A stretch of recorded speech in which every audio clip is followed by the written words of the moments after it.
How did all this come about? Why are we in this situation? I want you to go back with me basically to the 1970s, which is where all of this kind of begins to take shape.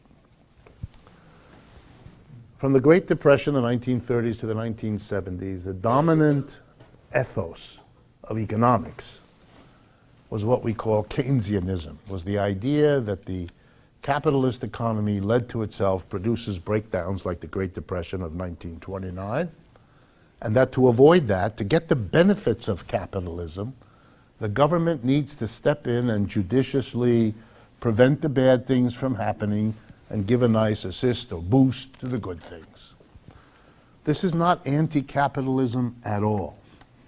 It's a notion that the best way to save capitalism from its own failures is to have the government come in and do all kinds of things. That attitude is what created at the end of World War II, for example, the GI Bill. The notion that the government would give every returning soldier all the money needed to go to college and get a degree, giving Americans who had never dreamed of such an opportunity the means to do it.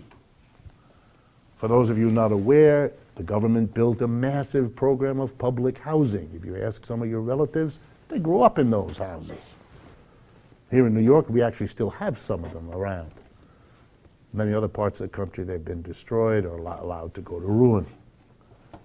That's why we built the interstate highway system. It was another way for the government to get in and give a boost, connect parts of the country that were isolated and rural into the mainstream by having some interstate go through there, and on and on and on.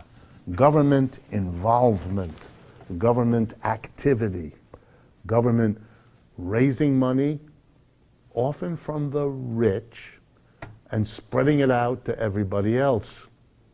That was not considered a weird or a bad or a dangerous thing to do. Okay? That lasted until around the 1970s. By that time, the business community, which had never liked any of this, hated all of this, was fearful that if the government had the kind of standing among the people, doing all these things that people benefited from, it was only a short step before those people would demand that the government do something that cost the capitalists more than they wanted to pay. They were already spending money on taxes that they hated. By the 1970s, they were strong enough. The memory of the Great Depression was faded enough that they could make their stand to end that period of American history, which they did. The election of Mr. Reagan at the end of the 1970s, of his counterpart in England, Margaret Thatcher, was the shift. And it meant from now on, none of this government. The government, instead of being what saved us from catastrophe, the mentality of the 30s to the 70s, became not the solution, but the problem. The government, which had saved us, became the nanny state, the state that takes away your initiative, your desire to succeed. It's your burden. It's terrible. The government taxes you too much. The government wastes the money. The government is bad. And that period of time, 70s to the present, gets a number of names. I'm going to use them all because it's all the same thing. One is globalization. Another one is neoliberalism. Another one is a debt explosion. And another one is a period of unmitigated prosperity. And they're all, in their way, true. Let's go through it real quick. First, the globalization. Capitalist companies in Western Europe, North America, and Japan, starting in the 70s. I mean, some of them had started earlier, but in a massive way in the 1970s, made a basic decision. They had had long and bitter struggles with their workers that produced in those parts of the world, the old centers of capitalism, high wages. They had had to buy off the animosity, the anger of their own workers by raising wages over and over again. So that by 1970, the wages in Western Europe, North America, and Japan were here, and the wages in the rest of the world were down here. And the big businesses were sick and tired of it, just like they were sick and tired of Keynesian policy in the government. So they basically took advantage of the technology of the 1970s, the jet engine and the beginnings of the internet, and said, we don't need to produce where the wages are high. We can produce where the wages are low. And they left in huge numbers. They moved production from the old centers to where labor was cheap. But this was interesting because they couldn't just go where the labor was cheap, because a cheap worker isn't an advantage if he or she doesn't know how to work in a disciplined way, doesn't understand coming to work every day at 9 o'clock, working by the clock, all of the disciplines of industrial life. So the country that was the best equipped in the 1970s to offer a trained, developed, disciplined workforce was the People's Republic of China. Very poor, but very good workers. It was their communist revolution that transformed them into that. And so the movement went to China before it went to almost anywhere else, and more to China than to any place else, despite the language difficulties. Otherwise, they would have all gone to India, where a good bunch of them did end up because of the language, the English. But the Chinese were so much better workers, basically, that they went to China. And this produced an enormous increase in profits for a simple reason. You replaced expensive workers with cheap workers. The difference was so stunning that it more than overshadowed the cost of having to produce things 10,000 miles away and bring them all the way back. Instead of your underpants being produced a few miles from you, they are now produced an ocean away. And it costs a lot of money to bring crates of underpants from China. But the difference in wages to produce the underpants were so stunning that you were still ahead. Profits were made like nobody's business. And the beauty was, and here you get when capitalism works, it's a charming machine to watch. By taking the jobs away from the Americans and the Western Europeans and the Japanese, you could use that as a cudgel to destroy their unions, who had no dues-paying members anymore, and the will to struggle, because there were no jobs for them. And they competed for whatever few jobs were left, so the wages went nowhere. So this enormous boost, this is crucial for you to understand, the enormous boost in profits was not shared with the mass of the working people because they didn't have to. And that enormous increase in profits, gained by substituting cheap workers in the third world for expensive workers in the old centers of capitalism, went to the top. That's why the stock market, which is how you get a piece of those profits, you buy a share, went crazy starting in the 1980s. From the 80s to 2000, the greatest run in stock market history. Run up. Just a second. So you had an enormous growth, here we go now, in inequality. An enormous increase at the top, utterly unmatched by the middle or the bottom. In fact, the middle or the bottom started to go down because of the collapse of unions, because of the disappearance of all those jobs. For jobs that couldn't be moved, there was the alternative: immigration. Bring the cheap worker here. If you can't go to where the cheap worker is, bring the cheap workers here. And all these countries began to experience, if they hadn't already, and some already had done it, waves, new waves of immigrants. Now wrap together in your mind how the working classes of these parts of the world experience this. End of Keynes, end of a government that helps you, together with globalization, together with enormous stock market boom you don't participate in, along with great inequality you likewise don't participate in, but you see around you every day. And you start to get angry, upset, bitter. You're being left out of some enormous historical switch. And given the way capitalist ideology works, the blame falls on you. You're made to believe this is you didn't go to the right school, you didn't take the right subject, you didn't prepare yourself in the right way, you're not living in the right part of town, you're not applying yourself, there's something wrong with you. Everybody's doing well, you're not. And who presides over all of this? Very important for you to understand. The major political parties. It really doesn't matter which one. So Republicans and Democrats take turns presiding over all of this. Bushes, Clintons, what difference does it make? They're all doing this. Conservatives, Labor, Tony Blair, come on. Just watch him now. It's hard to imagine that he ever had the position he did.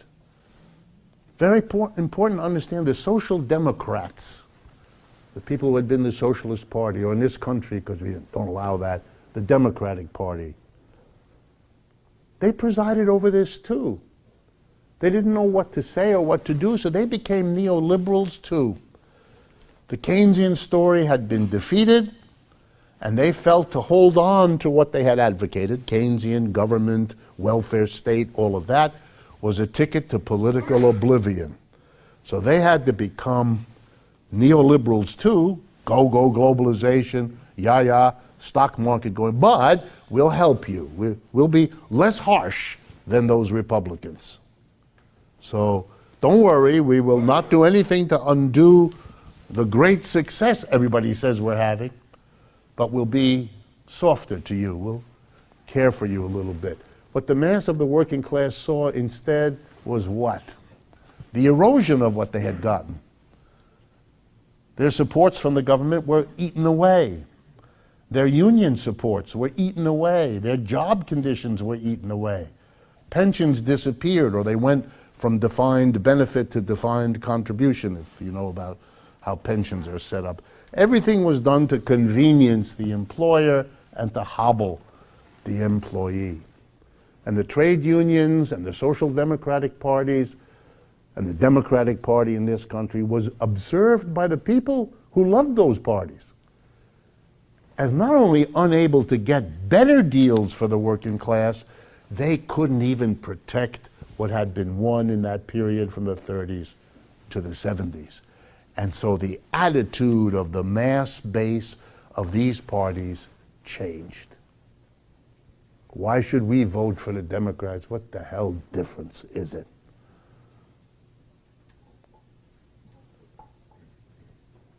You know who signed the bill that got rid of the Glass-Steagall Act that protected us from banks? Clinton signed that. When Obama was elected, one of the things the labor unions had gotten him to agree to was to enable the checkoff to get the dues paid automatically. He never did it. Never did it. And on and on and on. So what have we got? We've got a mass, this is the key, we've got a mass of people ever bitterer about falling behind. The American dream is out of reach. Other people are doing real well, but we're not. All of that. And they get angry, and there's no prospect of anything getting better. There's no point in joining the union or in joining the Democratic Party. They're not doing anything either. And the difference between them and the Republicans is small, and seems to be mainly focused on people who make noise, make trouble. Women, blacks, maybe that. But not your average white worker. Wow. And that bitterness has to go someplace. It just doesn't sit there. And nothing stops. The inequality keeps getting worse and worse as it has, uninterruptedly. And the failure of the Democratic Party, the liberals, the Social Democrats, the trade unions gets worse and worse. So we get to the present period, and what do we have? A decision by the mass of people, okay, if it's intolerable what we got, and if there's no program, no possibility, no prospect, then we'll go to whoever it is who says, I'm going to actually change the situation. And that's where the right wing arrives. Oh, us, we'll do that. Vote for us. We'll get rid of the immigrants so that you won't have them to compete with. You won't have them to pay taxes to support. Whether they're actually competing with them, whether they are supporting them with their who cares? It is somebody who's going to do something for you when there's no one doing anything for you. And you hate the conventional parties because they're the ones who were sitting there while all this was going down, and they never did anything for you.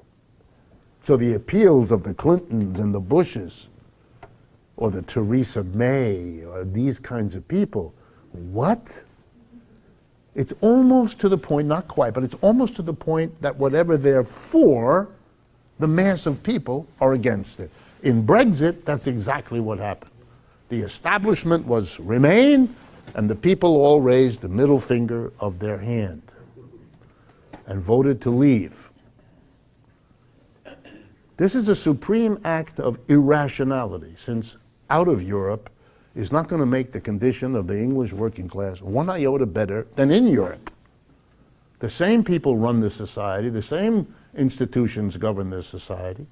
The idea that this is all going to be a better for you, which is why, by the way, the British have been wobbling about it ever since. And there's a movement now to have another election because the presumption is they're so disgusted with what's happened over the last couple of years, they probably would vote to remain simply because it's another way of venting. And I'm convinced that that's why Americans voted for Mr. Trump. He did one thing and he did it well. I'm not like everybody else. I talk different, I look different, I have strange hair, you know. Everything about me is off. It's disgusting how different I am, and I enjoy underscoring that.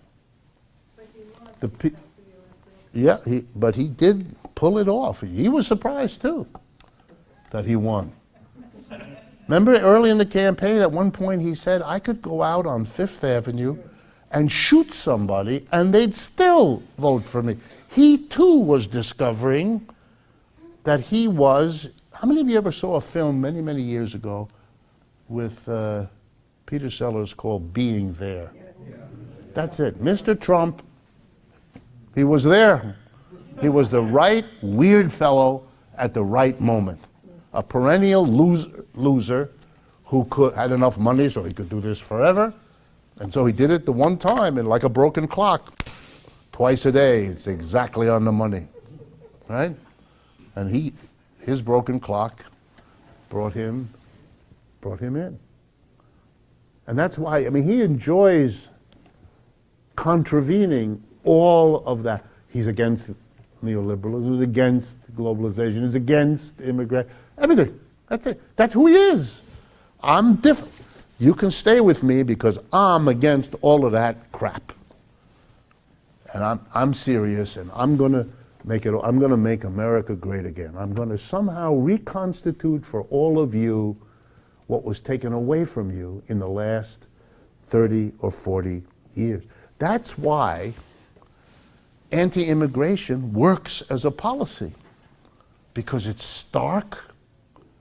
It can be presented as helping the native people you're trying to appeal to, even if the help is marginal or non-existent. What difference does it make? It's something, and you're used to nothing at all. The few times you get something from one of the old established parties, you do hold on to it. But you're bitter. Americans have held on to Obamacare. No, they haven't let it be destroyed, even though they tried so hard to do that. That's how desperate they are for something. But the anti-immigration gives them something. And the anti-China gives them something, some foreigner to beat up on. It's a very old system. Your society is falling apart. Your divisions are tearing you apart. There is no prospect for hope. Blame somebody. Somebody's really doing it to us. And the sneaky them. The story being told is unbelievably preposterous, but that's not a reason to dismiss it. The important question is, how does that work? How does this junk become accepted wisdom? That's the interesting question. I'm going to give you an example. One of the, and perhaps the most repeated story to justify the horrors of being done against China and trade with China and tariffs with China is something called intellectual property theft. Let me explain to you what that terrible sounding thing is. First of all, intellectual property. What's that? That is an idea of how to produce something, an idea of a product, an idea of something that maybe, if you work out all the details, you could make into a profitable business. And the argument is the Chinese theft have stolen it. Now, first, let's look at this. Let's not be polite either. Let's call it what it deserves. The first part of it is straight out racism. I've been in enough rooms with these people who, if you said you're a racist, would have major heart failure right in your face. They don't think they have this problem. But in fact, as they talk, it becomes clear. Their assumption is that the Chinese people would never in a million years have figured out how to do this. So obviously, since they're doing this, they must have stolen the idea from somebody else, because they're not capable. Really, I mean, right out there. Nice people with suits say that in lovely leather chairs sitting around an academic seminar table. But I won't focus on that. That's just ugly. Here's the idea. Over the last 30 years, the Chinese have copied what is being done in the rest of the world. They have cut deals with corporations, American corporations, Japanese, British, German, and so on, and they've said things like this. You, German company, you would like to take advantage of the cheap workers we have for you here in Shanghai or Beijing or wherever. Okay, and you'd like to sell to the Chinese market that's developing here. Okay, we'll give you access to the workers in our country, and we'll give you access to the market in our country. But you got to give us, share with us your technology. That's a deal. Why would we give you access to our workers, access to our market, and not ask for something in return? It would be strange. But nobody, bear with me here, nobody held a gun to anybody's head. If the American company or the Japanese or the German company didn't want the cheap labor and didn't want the access, it would have said, no, we don't want this deal. End of story. But they didn't do that. They shared the technology. Third point. Every country that has ever gone from poor to rich did so by getting hold of the technology of countries that were more developed than they were. The United States did that all through the 18th and 19th century. What are you talking about? We didn't know how to do anything. We stole it from the British or the Dutch. You live in a city that was planned out by people from Holland who had ways of doing that the American colonists didn't know about. We stole their intellectual property. And maybe someday there'll be a Dutch minister who will come over here demanding money to compensate for the thievery. That's the way all economic development goes. There are courses in economics, I've taught them, called the dissemination or diffusion of technology. It's part of the subject. That's how development happens. You have to diffuse the technology, or else. What are you going to tell? I worked for a long time on Kenya in East Africa. Kenya had a problem. It didn't have paved roads. So it had to pave roads because then the trucks can go quicker and you can do it. Well, I mean, they could have tried to invent paving, but that would have been stupid because there's 20 places in the world that will sell them paving at a fraction of the cost. So of course they went and they got paving because it was the most efficient way for them to acquire it. Everybody does this. And the only way you can make this an issue is either if your people are really ignorant, I won't go there, or you're just counting on people not to think it through, so there's some plausibility to the notion of intellectual property theft, but it's silly stuff. It doesn't deserve 5 minutes of anyone's.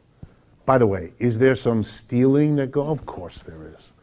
Are there people who sneak over into the public library and get a journal and figure something out from an archive? Sure they are. And do they not pay for the journal? They photocopy it and they don't put a nickel in the machine? Probably. That's how scurrilous these people can be. It's real junk. This is real junk. Or the claim the government there helps in China. The government helps industries so they get a leg up in competing. Every government in the world does that. You think the United States doesn't do that?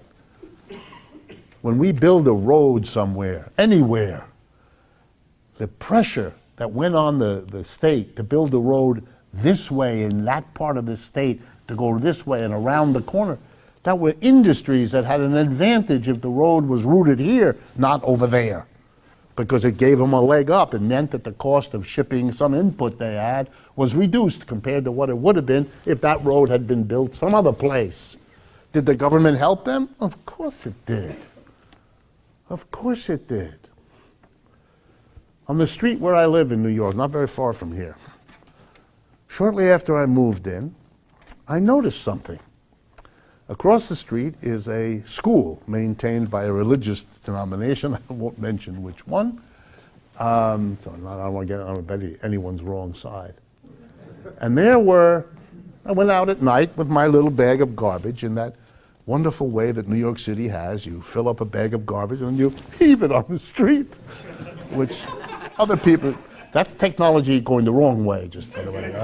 Anyway, so there I am putting my bag of crap out on the street, and there are 2 huge city garbage trucks, each with 2 men working them, a driver and the guy in the back who loads it up. And they're picking up the garbage of this religious institution across the street. Now that's illegal, 10 ways to Sunday. Somebody's got a deal going. So it was at night where the garbage truck normally isn't busy. They work in the daytime. But somebody had cut a deal. Somebody from this religious community had spoken to some local politician, and so now they saved on that unfortunate bill they might have had to pay to a carting company to come and take the garbage because the city took their commercial garbage from a religious institution. Are they being helped by the government? Of course they are. Are they getting an advantage over others? Yes, they won't have to spend money on garbage collection that their competing church on the other side of the street probably has to pay. Every government does it. Every government has always done it. It would be bizarre if the Chinese didn't do it. When I was finishing up as a graduate student, I had friends who were chemists, and I would go and pick them up at the labs where they were doing their work. And they would introduce me to the others working next to them, but these weren't students and professors, they were commercial chemists working for chemical companies But they wanted to be close to where the research was being done because they could pick up useful things. And so the university cut a little deal.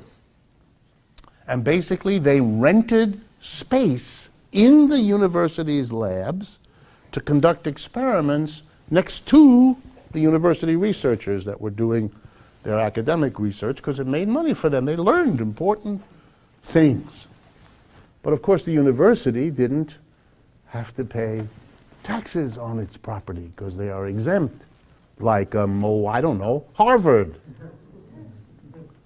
And so they could offer rent to these people at a much lower rate than they would have had to spend for any equivalent space anywhere else because they're subsidized by the city, which doesn't collect from the university and doesn't bother to look real closely to whom the university, in effect, sublets. If you wanted to measure all the ways governments help business, you could spend a lifetime and you wouldn't begin to figure it all out. But the United States knows that they're doing that in China, you know. This is horse shit. This is silly stuff. It's pure propaganda for what purpose? There is no other way to say this. I'm open to suggestions, but I can't figure it out. That the United States has made a determination that I'm sure this is not Mr. Trump's doing, that China now represents some sort of threat. Not like the Soviet Union, a military threat, if you believe that, but more an economic threat. I mean, they do have nuclear weapons, but it's really more the economic threat that seems to be the issue. And so we're going to make their continued economic growth difficult. You know, China built itself up over the last 40 years as an export center. It became the producer of things for the rest of the world. Very good at it. That's why made in China is something you see on your appliances and your clothing and all the rest. So closing off export market, like the United States, which is what a tariff does, is a particular blow at them. It hurts them. It means they can't sell what they used to be able to sell, which means they can't hire people. And they have moved 300 million people off the countryside into the cities of China, and where are those people going to go? You're producing in China a major economic crisis. And these are not people who are going to let you do that. And where this goes, nobody knows. The people around Mr. Trump, particularly Mr. Lighthizer, the trade representative, Peter Navarro, I don't know how many of you pay attention to his economic advisors, they've been banging the drum about China, China, China for years. They have his ear, and they're making his policy. For him, none of this matters. This is all political theater for his base. He's beating up on another foreigner, the Chinese, just the way he did with the Mexicans. This is the same story going over and over again. But here's the scary conclusion. I don't know how long this is going to last. Nobody does. I don't know what will be sufficient for Mr. Trump to have his theater so then he can get on with it, cut a deal, explain to the American people what fantastic results he got. Just like yesterday, he explained to the sitting world that he was the best president the United States had ever had. And now, if you look at his face, do it, because the clips are being replayed over and over again, you'll see, obviously, he was proudly telling you what he had achieved. So he lives in another place. Another place that the rest of us don't have access to. And now he's decided that what is good for him is this beating up on any foreigners he can think of, on globalization, on neoliberalism, poking at the very people and who ran all of this. I don't know how many of you saw it, but these little moments are very important. About a week and a half ago, the head of the largest bank in the United States, which is the J.P. Morgan Chase Bank, a man named Jamie Dimon, whose name you may see from time to time, made a stupid comment. This is his own self-reflection. A stupid comment in which he said if he ran for president, he would beat Donald Trump. Mr. Trump heard about it, of course, probably within 6-7 seconds of having heard it, and immediately whacked him. I don't remember what Trump said, but whacked him. And immediately Dimon backed off, apologized and backed off.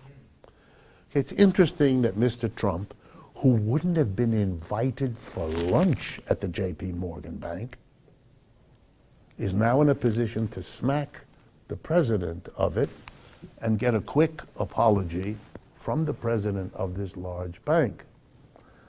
Is it because Mr. Dimon likes Mr. Trump? No. Is it because Mr. Dimon is afraid of Mr. Trump? A bit. But even if it isn't the fear, it's he's gotten from Mr. Trump what he wanted.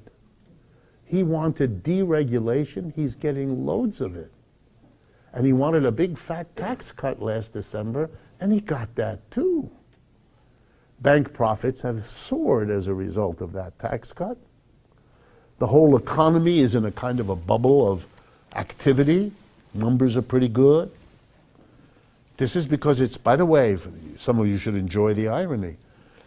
It's Mr. Trump's, I'm different from everybody else. So being a conservative Republican, he did a Keynesian policy last December. He cut taxes, that's what Keynesians are supposed to do, and boosted government spending at the same time.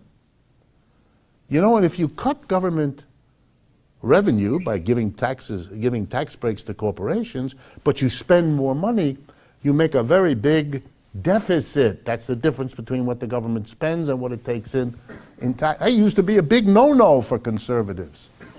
He made fun of that. He could care less. And so did all the people with him. All his base. He delivers them difference, naughtiness, America first, no globalization. He's Mr. Naughty, I'm going against the grain. But it would be a terrible, terrible mistake to think this is dismissible because it's childish or the arguments are poor. Let me close by giving you a parallel. When the Great Crash hit in Germany in 1929, like it hit everywhere, millions of German workers lost their jobs like American workers did. 4 years later, in 1933, the German working class was this close to taking power. There had been 3 or 4 elections in a very short number of years, 30, 31, 32. There were 2 left-wing parties, the Social Democratic Party, that party is still in Germany now, and the Communist Party. And together they had over 50% of the vote. Several elections. And they were demanding to take over the government. And the right wing came to the business community in Germany and said, you better give us power because you don't have enough support. You're just the capitalists. We're the fascists. We're the brown shirts. My name is Adolf Hitler and I've got a lot of supporters. I'm the only way you can stop the left. You've got to cut a deal with me. January 30th, 1933, they cut the deal with him. Hitler protected the capitalists of Germany from the left. Trump doesn't have a left he has to worry about. We don't have a communist party that has any power, or a socialist party that has any power either. So what is it he offers them? He offers them a solution for at least a short amount of time to manage the mess that neoliberal globalization produced. It's not that it was a failure, it was a success, as I've shown you, in producing extraordinary profits, extraordinary growth. But that success had in it the failure too. The widening gap between rich and poor, number one, and the depression of the mass of people faced with the unending grind of a further inequality. Faced with that, they are beginning to turn. And they don't know where to go. In our election, you could see it. They went for difference. Either Trump on the right or Bernie on the left. Something that was clearly different. When Bernie said, I'm a socialist, boy, everybody knew. In this country, that's different. Okay? So he's saved, just like Hitler saved the capitalists from the left wing that their depression had brought into power. So Mr. Trump saves the capitalist here from the, here's the name they use, populism that threatens them everywhere. Look at the British, they're a walking example. Big corporations are leaving London, they're resettling on the continent. They're not going to be stuck in this place that's a little wet, cold, offshore island. Britain faces an unbelievable bleak future. But it brought itself to this. Its populism that it created. By the way, the British have a much worse history of a working class over the last 20 years than we do. Their real wages have gone sharply down. Ours were stagnant. Theirs went down. So they've now waltzed themselves into a total dead end. The problem for Mr. Trump is to try to avoid that. And he offers himself to the Jamie Dimons of the world. Don't mess with me. Because as the Louis XIV once said in France, après moi, le déluge. After me comes the real danger. You can see it with that stiff fellow who stands next to Mr. Trump. Imagine if he were the president. I'm referring to Mr. Pence on Fire, that guy. Think about it. Think about it. The most danger of all, and you hear this now more and more, suppose the people see through Mr. Trump. They will eventually. Like that story I gave you about the Associated Press saying there are no cuts in drug prices. What happens then? When Mr. Trump dances himself into a corner and people don't believe, if he loses this thing with Kavanaugh, if he gets whacked in the elections in November, what will he be tempted? How does he hold on then? Come on, you all know where this goes. Then we have a war. And we all have to rally behind our leader in a war to solve a problem. It's really important to pay close attention because this is an economic system that is in very, very deep trouble, does not know how to get out of it, sits here waiting in the hope that something will rescue. Last 2 points. One, unspoken today, but underlying all of this, the biggest single crisis is something we haven't mentioned. It's pensions. The American working class has no pensions anymore. And as people get older, they are going to become desperate. They're going to rely on their children for the help they can't get anywhere else. This is a disaster. It comes slowly, but that doesn't mean it's in any way less dangerous for all of it. And the other one is debt. The whole last 40 years is a fuel of debt. Everything is based on debt and on financialization. And the network of who owes who is such that when everything fails anywhere, it takes everything down with it because we're all connected to each other through the endless debts that we have. The New York Times had a scary story a couple days ago. They looked at where the interest rates are going now that the Federal Reserve is raising them. And they looked at the total debt of the United States. And they announced that within a very few years, 3 or 4, if interest rates go up, the federal government will be paying out in interest more than it pays to the entire military budget of the United States, which is its biggest outlay. What will be left after you pay the interest in the military? Nothing. And how do you deal with that?